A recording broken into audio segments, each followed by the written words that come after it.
چې ته د خفګان یو څیز ویني، کله چې ته د یری یو څیز ویني، کله چې ته د خوشحالۍ څیز ویني، ستا دماغ د هغې سره نه خوځي بلکې ستا د زړه درزا راسي وایي د هغې سره. داسې نه فوراً څه شی حرکت کې راځي، زړه په حرکت کې راځي، نه کې دماغ په حرکت کې راځي.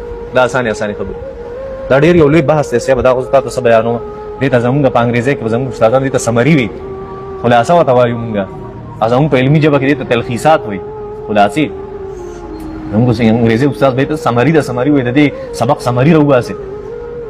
دا خلاصه ده، خلاصه ته بیان. خبره واضحه شوه چې تمام ادراکات او محسوسات او د عقل مرکز چې دی هغه زړه دی، هغه دماغ نه. دا دماغ یو آله ده.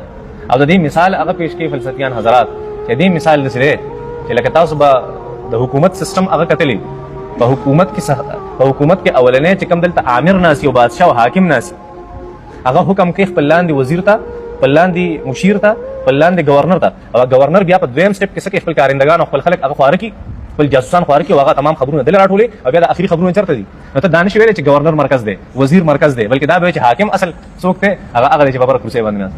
دا همدغه شان کردار دی دې څیزونو. خبره اسانه شوه ګران. نو ځکه الله جل شانه علی قلبک لتكون من المنذرین، ای پیغمبر دا قرآن مجید جبرئیل چې دروړې کوم ځای ته دروړې، ستا زړه ته دروړې، لتكون من المنذرین. او مقصد ستا دا دی چې خلکو ته خپله کامیابي مخې او ناکامي متوخی، دا ستاسو د ناکامۍ، دا ستاسو د کامیابۍ لاره. لتكون دې دپاره ته شي من المنذرین، د هغې خلکو نه چې هغه یروونکي دي. منذرین یروونکي دي. نو مفهوم مخالف کې څه سمجھ کې راغی؟ لتكون من المنذرین والمبشرین. کوم خلک چې زیری ورکوونکي او چې منذرین دي، یروونکي دي چې ته د هغې نه جوړ شي. د قرآن مجید د دې دپاره انسان د الله جل مقصد د قرآن مجید او د پیغمبر سمجھ ته راغی. دا تمام کارونه الله دې لپاره کړي چې انسان الله جل شانه د انسان کامیابي خوښي شي، د غلطي لارې نه بچي او د په سمه لار راشي. دې باندې پوه شوې؟ بلسان عربي مبین، دا په عربي واضحه ژبه کې.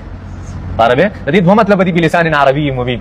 بلسان عربي مبین یو دا ځان له جمله ده چې دا قرآن مجید دا په واضحه عربي ژبه کې دی، چې ما نازل کړی. دا تنزیل سره تعلق دی، وایي نو تنزیل رب العالمین بلسان عربي مبین.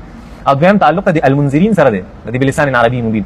اے پیغمبر صلی الله علیه وسلم، ستانه مخکې پیغمبران تیر شوي، هغه پیغمبران منذرینو، څو يرونکي ومنذرینو، او هغې کې به خلک يرول په عربي ژبه کې به يرول. حضرت هود، حضرت صالح، حضرت لوط، حضرت اسماعیل علیهم الصلوات والتسلیمات، دا هغه پیغمبران چې دوی به خلک يرول، الله پیغامات پرې ورته پیش کول، د الله د عذاب نه به يرول په عربي ژبه کې. ولتكون من المنذرین بلسان عربي مبین، چې ته شي د هغې يرونکو نه چې هغې به يرول کول بلسان عربي مبین په عربي ژبه. اول من تكلم باللغه العربيه الفصحى اسماعيل عليه الصلاه والسلام، اولنې فصیح ترین عربي چې چا ویل هغه اسماعیل علیه الصلاه والسلام. اسماعیل علیه الصلاه والسلام نه مخکې عربي وه، په بني جرهم کې چې قافله ته راغلي والته دیره شوي اسماعیل علیه السلام ورسره بیا هلته ولوی شو د هغې سره، او هغې کې رښتې وشوې. زمزم واقع به تاسو اورېدلي.